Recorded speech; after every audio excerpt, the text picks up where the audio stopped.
Assalamualaikum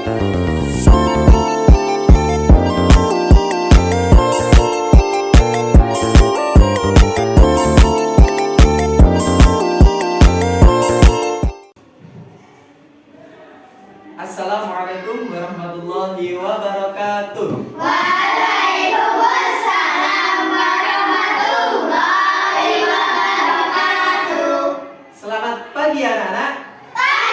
Pagi luar biasa, tetap semangat. Yes.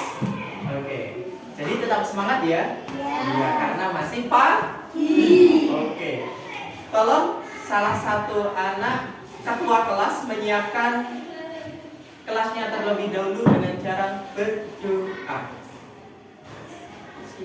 Siap, Greg.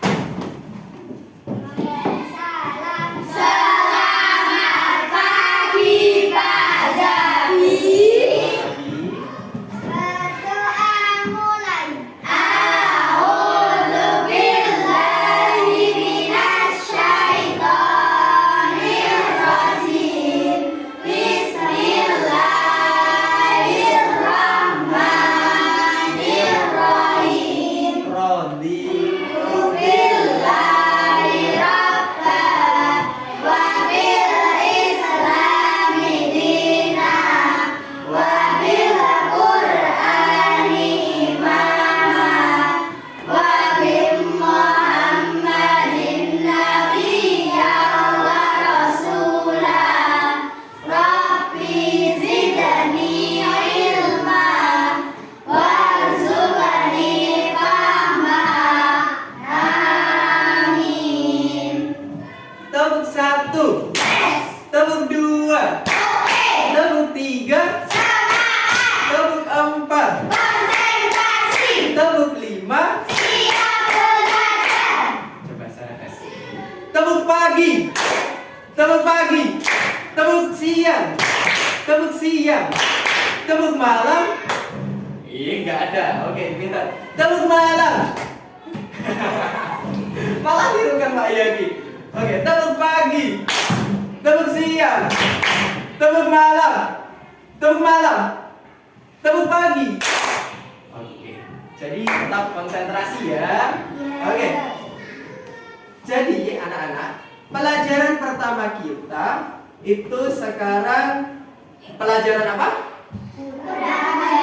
Quran hadis. Nah, pelajaran Quran hadis pada kali ini akan membahas tentang Quran surah Al-Asr.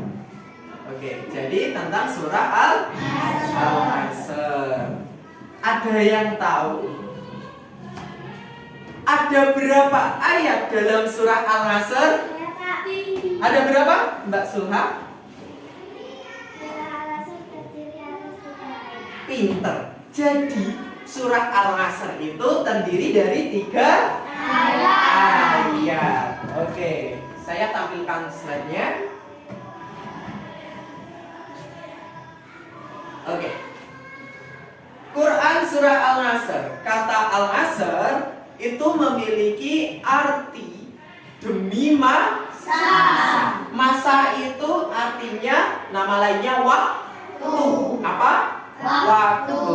Nah, jadi di dalam surah Al-Asr itu menjelaskan tentang waktu. Al-Asr memiliki 3 ayat betul yang yang dikatakan oleh Mbak Sulha tadi memang terdiri dari 3 ayat. Nah, surah Al-Asr itu adalah surah yang ke-103 dalam Al-Quran.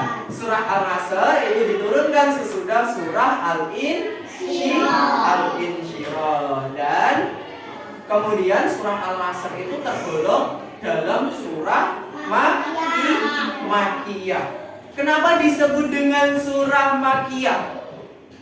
Karena diturunkan di kota Makkah. Nah, kalau surah yang diturunkan di kota Madinah itu dinamakan dengan surah Madaniyah. Nah, di sini ada tampilan surah Al-Asr. Siapa yang mau membacakan surah Al-Asr dan artinya artinya di depan? Saya Pak. Oke, Mas Yusuf. Maju ke depan Mas Yusuf. Tolong dibacakan surah Al-Nasr.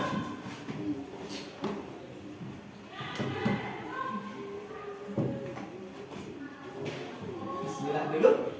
Bismillahirrahmanirrahim. Kalau dibacakan aja enggak kok.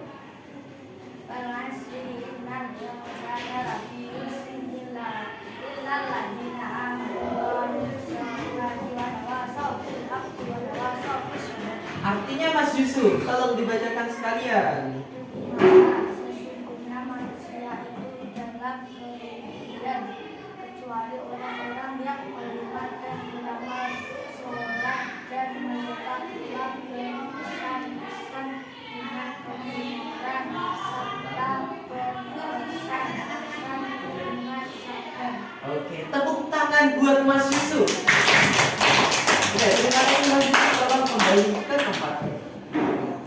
Oke, jadi di sini ada surah Al-Nasr. Surah Al-Nasr itu terdiri dari 3 ayat. Dan Al-Nasr itu sendiri kenapa dinamai dengan surah Al-Nasr? Karena diambil dari ayat yang pertama yang bunyinya bagaimana? Wal 'asr. Bagaimana? Wal 'asr. Nah, sehingga dinamai sebagai surah Al-Nasr. Oke. Nah, di dalam surah Al-Nasr itu memiliki pesan-pesan. Nah, di antaranya yang pertama, manusia itu harus memanfaatkan waktu dengan sebaik mungkin. Nah, itu sampai Allah itu berjanji demi masa. Nah, itu janjinya Allah itu mengingatkan dan memberikan peringatan bahwa manusia itu harus memanfaatkan waktu dengan sebaik mungkin. Kemudian yang kedua, manusia itu akan rugi jika tidak bisa mengatur dan memanfaatkan waktu dengan baik. Jadi manusia itu akan rugi kalau tidak bisa memanfaatkan waktunya. Nah, gitu. Kemudian yang ketiga, manusia itu beruntung. Nah, yang beruntung itu yang bagaimana? Manusia yang beruntung, yang beriman, kemudian yang beramal soleh, dapat menasihati dalam kebenaran dan kesabaran. Nah, jadi itu pesan dari surah Al-Nasr. Dan yang terakhir, surah Al-Nasr itu diturunkan sesudah surah Al-Insyirah. Seperti tadi yang sudah dijelaskan oleh Pak Yaki di depan. Selanjutnya, nah, terus bagaimana cara mengamalkan surah Al-Nasr di kehidupan kita? Nah, cara mengamalkan yang pertama, kita harus menghargai dan memanfaatkan waktu sebaik-baiknya, sebaik mungkin. Kemudian selanjutnya berusaha untuk melakukan kebaikan. Yang selanjutnya, kemudian memberi nasihat yang baik. Kemudian membantu sesama manusia dan memelihara hubungan baik dengan keluarga, teman, dan sesama manusia. Nah, jadi ketika kalian di rumah itu cara mengamalkan surah Al-Nasr itu salah satunya dengan membantu bapak ibu di rumah. Contohnya apa? Contohnya membantu cuci piring. Ada lagi? Membantu cuci baju, memasak. Wah, Mas Yusuf membantu ibunya memasak di dapur. Nah, kalau Mas Barung membantu apa?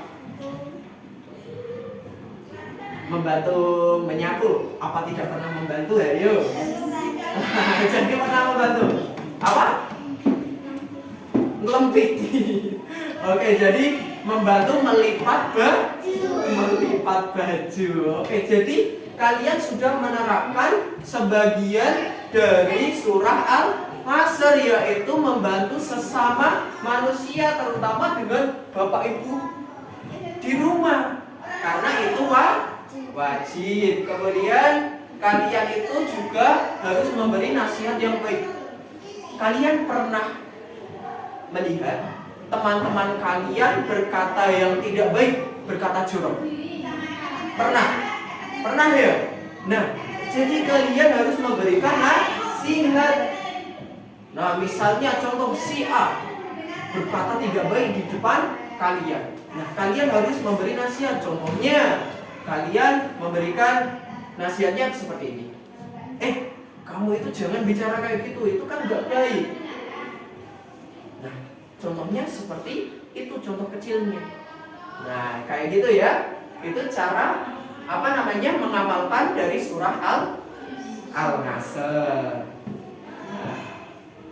Selanjutnya, udah selesai. Jadi di sini ada pertanyaan? Ada pertanyaan? Ya, Mas Nando coba berdiri.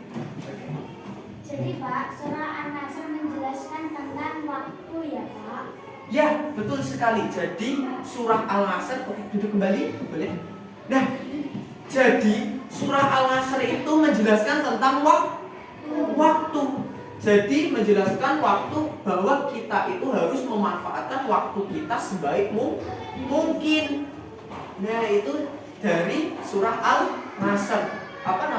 Pesan yang utama dari surah Al-Nasr. Nah, jadi itu ya. Ada pertanyaan lagi? Tidak ada? Oke. Nah, jadi anak-anak, pelajaran kita sekarang tentang surah Al-Nasr itu sudah selesai. Besok kita akan mempelajari pada mata pelajaran Quran hadis yang berikutnya tentang surah Al-Quraisy. Jadi tolong siapkan di rumah, dibaca materinya untuk lebih dalam lagi besok kita mempelajari, gitu ya. Jadi tolong dipelajari di rumah terlebih dahulu. Siap ya anak-anak? Siap. Oke, tepuk semangat.